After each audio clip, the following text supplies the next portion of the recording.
I'm Crickets, and welcome to I Have a Story. And this is another breaking news report.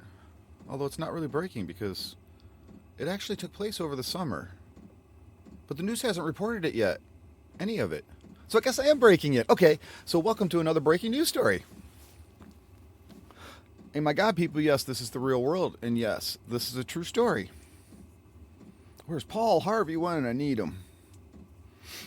This is really the real world, people. This is part... And I'm even scared to even talk about this stuff, but again, I'm the Dan. I'm the news reporters. Don't got nothing else to lose. So on with the breaking news story. There's a man who supposedly, I guess, the charges were picked up on large quantity of meth with intent to distribute. Now, while this man was in lockdown in local facility, it turned out that just weeks before he got picked up, it was found that another victim who had reported seven stolen guns, found out that he was the one who did it. And it's amazing that we report, again, crimes that our system can't, again, figure out, but we the people do. So the victim actually found out who stole his guns, because calling and doing the legwork, that's what it takes. You know, you actually got to pick up a phone and make phone calls, talk to people. Found out that the kid who stole the guns, his mom sent pictures of it to the victim of the guns sitting on the suspect's bed. All of them, except for one, which I believe was in the car when the guy got pulled over. It ended up in one of the cars, because there's more to the story, like always. So, the victim whose guns were stolen calls and says, hey, I found out who stole those guns that I reported a few weeks ago. You guys ever make any headway? Nope, we don't know. Well, I do. Here's the evidence. Kid's mom sent me the pictures. I have the pictures of him laid out on his bed right now. Jesus. You would think this is an open, closed, slam the gavel, shut case, right? Or would even make it into court, let alone the headlines, people. Oh my God. So after reporting it to the office that has the suspect in custody, a week later, I might have even been a week and a half later, after it was all reported, and he's in there on what we were told was high quantity of meth with intent to distribute, they turned him loose. Never even brought the gun charges or even said anything about the gun charges or anything else, just turned him loose. So then what happens? A suspect ends up back at his mom's, a couple hundred miles away, steals her car, steals her purse and her money, and whatever personal there was other belongings that he took. The guns never got recovered. You would think even a week and 10 days after we reported the guns are right there on his bed, somebody would have gone and got them. We didn't want to and weren't supposed to be involved and supposed to do that. That's up to the authorities to do. And then since there was a report of all these crimes, there was fear of legalities of the people who were honest, the people who were victims, again, who wanted to do right, and said, you know, I don't know what's right for me to go and get them. Will you guys even talk to me about what's going on here? The system refused to. See why my hair looks like these through these reports? I'm telling you, people, it's one of these days that the hair's all going to fall out.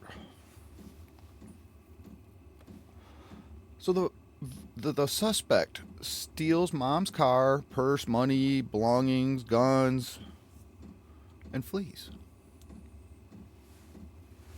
Still, the authorities don't even know all and any of this is even going on, because when we finally contact some investigator on the case, the story was there's a new investigator on the case during the process of all that. He was never informed of what actually took place and happened, and has not even been updated in the whole case in itself to begin with, and just turned him loose and said, God, people. Do you understand why I'm so upset about this and why I'm here speaking out? This is the real world and what really takes place.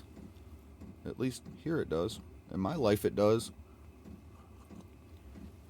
So riddle me this. And there's a reason why I say that. Riddle me this.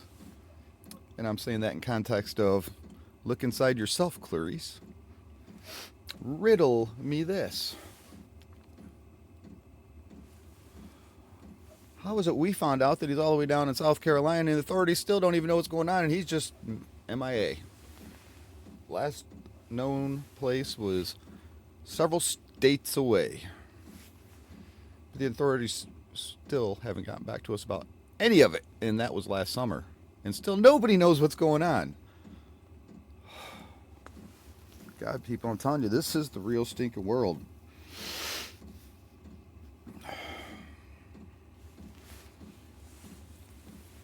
So, somebody who had a large quantity of meth with intent to distribute. Somebody who already had a criminal past. Somebody who was already locked up and we could have done something about. What all has transpired that the wake of all of this, because the mom's car ended up getting crashed and totaled. Found the car. I actually went with the victim whose guns were stolen was actually nice enough to go get mom's car and pick it up on a trailer, and we flatbedded it back to her house.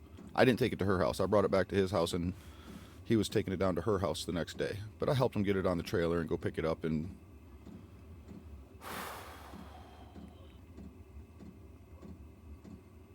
no, he never got a single gun back. None of them. This is not even the first gun case that a meth addict stole guns and is on streets.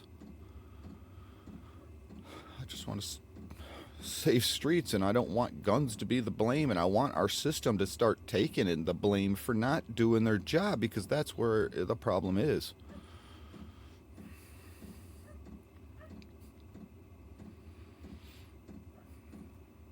You can hear, I don't know if it'll come on my camera, my dog's outside barking. But, yeah, this is really what goes on, people. This is the news that doesn't get reported.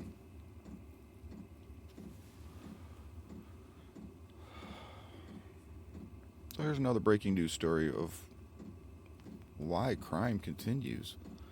Why victims continue to hurt with no closure, no reimbursement, no rights.